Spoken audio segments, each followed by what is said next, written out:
Hello, denizens. Welcome to Apple Good or Evil. It seems that Apple saw my video on their child porn privacy image scanning controversy and has backed off releasing it. For now, at least. They didn't say they were never going to try it again, but it's been put on the back burner, shall we say. In my original post that clearly scared Apple, I concentrated on the brand damage this technology was going to cause Apple. And in fact, I was right. Apple has taken a beating over this unilateral approach to rolling out a plan to scan for child sexual assault images, or as Apple says, compare image data against a hashed library of known illegal image data, which sounds totally different.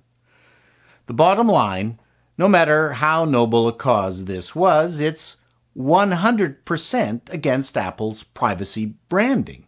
That Apple is not spying on its users, that you can trust Apple. Tim Cook said that privacy is a human right.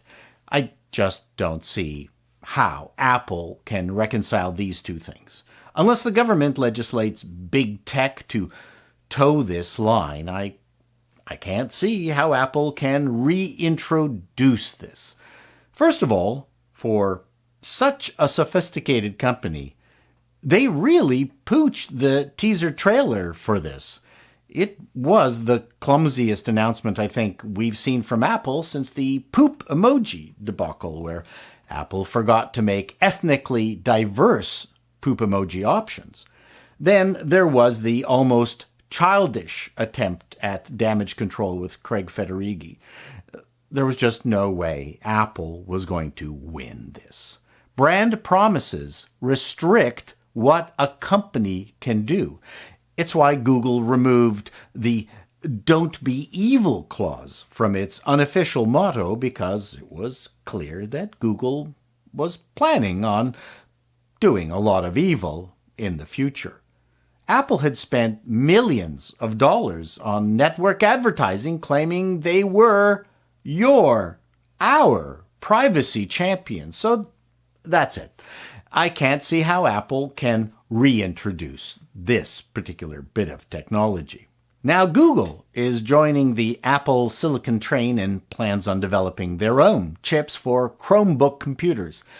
We make fun of Apple for often being behind the Android feature curve when it comes to iOS, but seriously, the big seismic changes that rattle the industry, who else but Apple is pulling this off? And before you yell at me in the comments that Billy Bob made a graphical computer out of hickory in 1947, the trick is to do this groundbreaking stuff successfully on a large scale and fully commercialize it.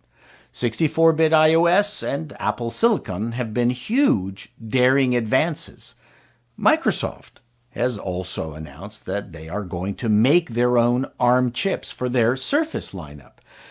It wasn't all that long ago that it was all X86 all the time. And then Apple made their M1 announcement and everyone went, yeah, cool. And then the computers landed and everyone started freaking out. And now it's X86, who? Even Intel, who has licensed Sci-Fi code, an ARM RISC computing competitor, is getting into the game. They are calling their system on a chip Horse Creek. Who names this stuff for Intel? If Horse Creek doesn't work out, it's going to be called Horse something else. It looks like right to repair is gaining steam. With the Fair Repair Act going through the United States Congress, it looks pretty good that there will be progress on this front. Don't know if there will be something comparable here in Canada. The Conservatives are ahead in the polls over the Liberals in the upcoming election, so the answer will probably be no. It was great seeing Louis Rossmann, the champion of right to repair, on a Wall Street Journal video, whose main point was that motherboard swaps shouldn't be the only repair option. Though I fully understand Apple's preference in this regard. I mean, it's easier to swap the entire motherboard and make sure that the repair works.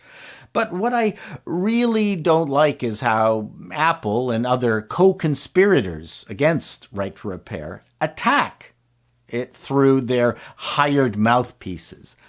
These are some of the big scare points they keep delivering at hearings. In the wrong conditions, lithium-ion batteries can catch fire or explode. Like when you take them out and chew on them. Don't chew on lithium-ion batteries, folks. Making more information available could make access easier for hackers. Too late for that. How about independent repair people could access your personal information? Well, I once asked an Apple Genius Bar tech how many times people brought in their busted Macs, and when they came back to life, that porn was on the screen. He said about 20%. So September 14 is the date for the big iPhone 13 reveal and the iOS 15 update release. I'm not going to regurgitate what the rumor sites have already regurgitated. It's just a phone. The only thing I think about is, Apple, can you just please make the battery last longer? I did like how my iPhone tips notification sent me a nice summary of the highlighted features of iOS 15. I thought that was both simple and clever and made me anticipate the update. Really, what I'm anticipating now is the new Mac with updated M chip, but that won't be happening on the 14th.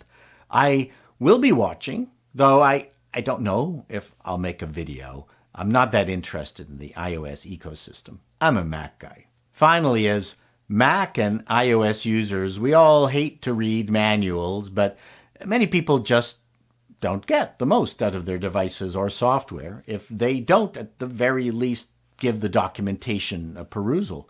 One thing I found many people don't know is that documentation does exist, and that manuals for your iPhone, Apple Watch, and apps like Final Cut and Motion are available in the Books app. Yes, I know it's a rite of courage and braveness to not read a manual for any Mac product, but sometimes you might just find something that makes life using this stuff a bit better. It's a good excuse to crack open the Books app. Thank you all for watching Apple Good Evil. Till next time, denizens, be seeing you.